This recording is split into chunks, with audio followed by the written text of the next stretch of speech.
Okay, we're here at the stove. Donna, if you'd put in a couple cups of water, and then we'll go with 2 cups of sugar. Now, we're going to ask Donna to watch this as we make a simple syrup. And right now what we see is that the sugar is white, of course, with the clear water. So it's going to take a little bit. It's going to have to warm up. She'll watch that. We don't really want it to come to a boil, but just whenever the sugar is dissolved, she can just turn it off and the simple syrup will be ready to add to our apple cobbler. So let's come over here and let's make the crust. Okay. So let's work on our crust. As I said, it's going to be crispy crust. This is a 1.5 cups of self-rising flour. So we'll put that in there, 1.5 cups. To that, we're going to add 1/3 cup of shortening. We went ahead and measured that out. And what we're going to do is work with this like a pie crust. And we're going to, you can take a fork. I happen to have a pastry cutter here.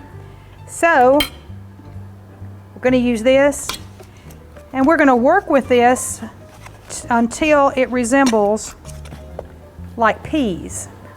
What happens is in this pastry cutter, your shortening gets caught up in there, and from time to time you've got to use your fingers or use a fork in order to get them from how it's all, you know, kind of coming together on your pastry cutter.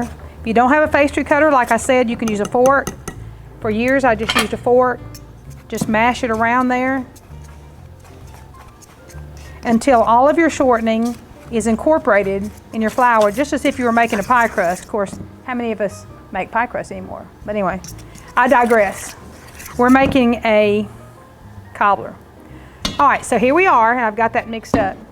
Now to that, I'm going to add 1/3 cup of milk. Now, you've got to combine it till it just barely comes together. If you don't, if you put too much milk in it, it's going to be like a biscuit dough, and it won't have the crunch that you're looking for. So this calls for 1/3 cup of milk, and I'm going to stir this together until it barely comes together. In fact, it won't even look like it's coming together. It's going to look like it's not going to come together at all. But when I dump it out, I'm going to use my hands and make it together into a ball. So that's what it looks like. You can add a tad more. I'm going to get every drop out of this if you need to, but try not to use any more than you have to. Now we're going to roll this out, and so in order to do that, my friends gave me this tip. I've got one piece of wax paper out here, and it's already dried up. So let me show you what they told me to do. We've got a wet paper towel here, or a wet washcloth here. So I'm going to wet my countertop. Is this right, girls? And lay this, see, they have to help me. And lay this out so that it will stick and won't roll as I try to roll out my crust. So you can see how that's sticking. So there we go. Let me take some flour so that it doesn't stick. Shake it on there. I like to use lots of flour. I'm going to take my dough and try to form it into a ball. Now this is going to be hard to do because it's very, as my friend Ms. Wingo used to say, it's very short, which means it has a lot of shortening in it and not much moisture. So that's going to make it very crispy, but it's also going to make it very hard to stick together. If I had a lot of milk in here, then it would be more like a biscuit dough, but then it wouldn't taste all that good. All right, see what I'm doing? I'm forcing it to stay together. Now it's going to be very crumbly, but that won't matter because when we eat our cobbler, we'll be eating that crispy crust and we'll be happy. All right, my rolling pin, girls, do y'all see it anywhere? Yep. Wherever it is, we'll get it. Thanks, Donna. Donna's tending our syrup. And we're going to roll this out into a rectangle. Now, do you see how it's trying to come apart just a little bit? That's okay. We're not going to worry about it because I'm going to put my hands together and I'm going to make it stick together.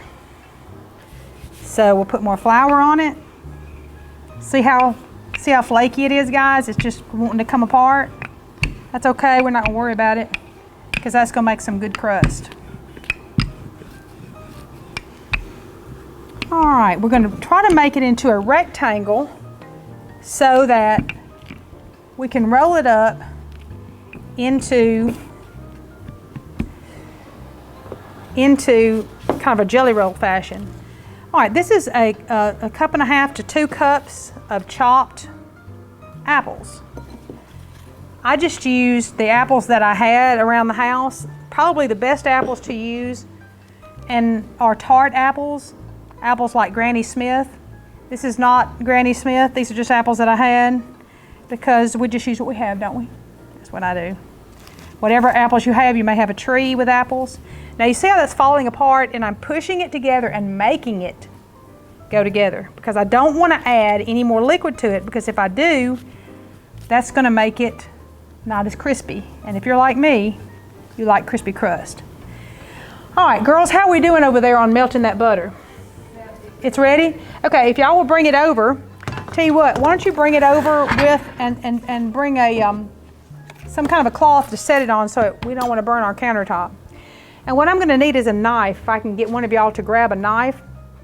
All right, we've got our, come on Vicki, we've got our jelly roll thing here, and we're going to cut this into 12 strips.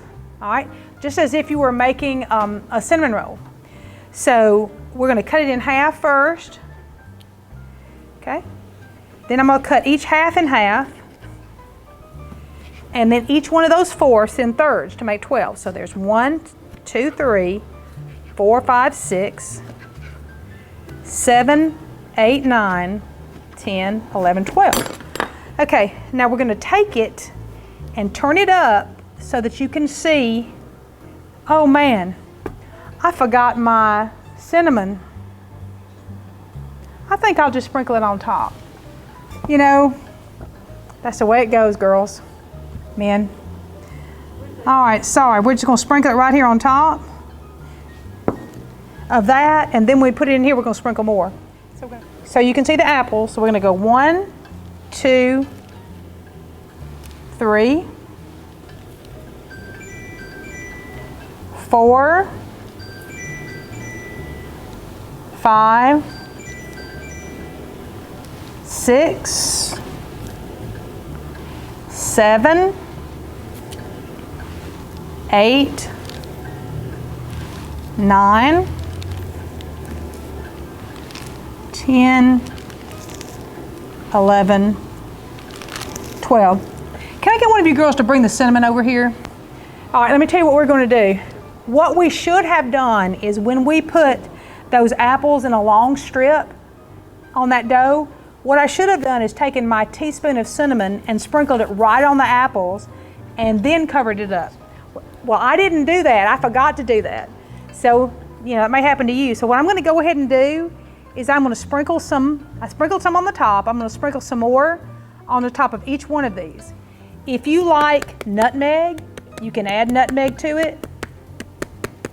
If you like that as well. Donna, is the syrup ready? I didn't boil it now. Okay, no, shouldn't have been boiled. Okay. So here we have clear syrup. This is sugar syrup. Donna, I'm going to hand this to you in a minute, but we're going to go ahead and carefully pour the syrup around. We're not going to pour it right on the rolls. If we pour it right on the rolls, they'll disintegrate. So we're just going to pour it in here, and it looks funny. It looks like your rolls are, you know, just in some water. But Donna's going to take it, Donna, if you would, and she's going to put it in a 350-degree oven, and it's going to cook for 55 to 60 minutes. And then when it's done, we'll show you what it looks like.